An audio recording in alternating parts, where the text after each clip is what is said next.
the two recounted what had taken place on the way, and how he was made known to them in the breaking of the bread. We know all about Jesus, don't we?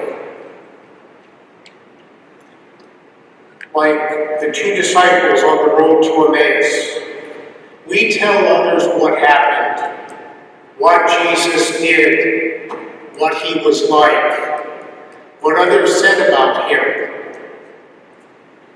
and what ultimately happened to him.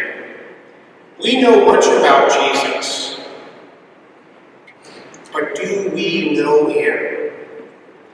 This is a commonly asked question of those of us who sincerely seek to know Jesus deep down in our hearts. We may know Jesus up here, but what about here? As we just heard, the fact of the matter is that Jesus was with the two disciples on the road the whole time. They were telling him about himself, but they did not know him.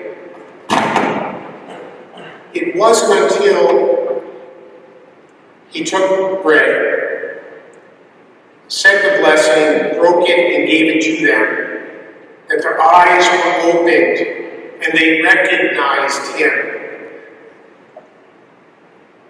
Luke here used the word epiginosko, translated as recognize, but which is more than what we might think of that word in English.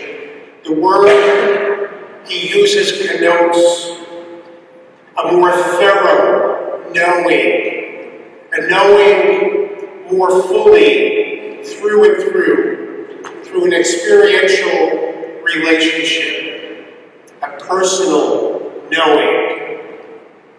So we may want to ponder, do we recognize Jesus in this way? Let's put ourselves in the place of the two disciples on the road with Jesus, right there in our midst, walking with us. We converse with him, we enjoy being with him, he makes our hearts burn.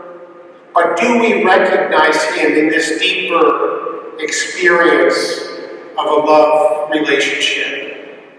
Remember, we can be with Jesus, but not know him. One of my favorite quotes of St. Augustine from his Confessions is him saying to God, "You were closer to me than I was to myself." God is closer to us than we are to ourselves. Imagine that. Yet we may not know him.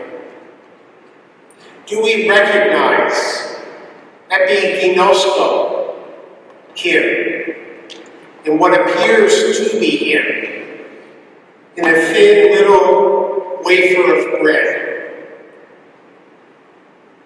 The most effective way to do so is to simply sit or kneel before him in silence.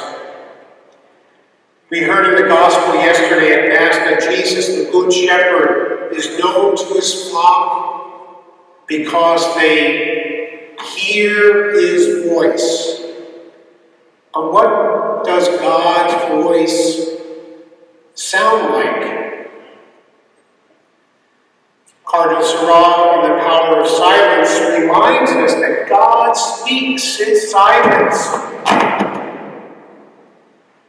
Silence is the language of God. Silence is the language of God. He says, quote, "Silence is not an absence.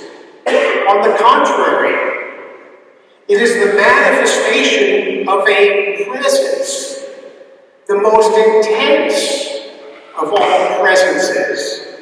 End quote. How much more can God be present to us than in his very body, blood, soul, and divinity right here before us? here, and in every tabernacle throughout the world.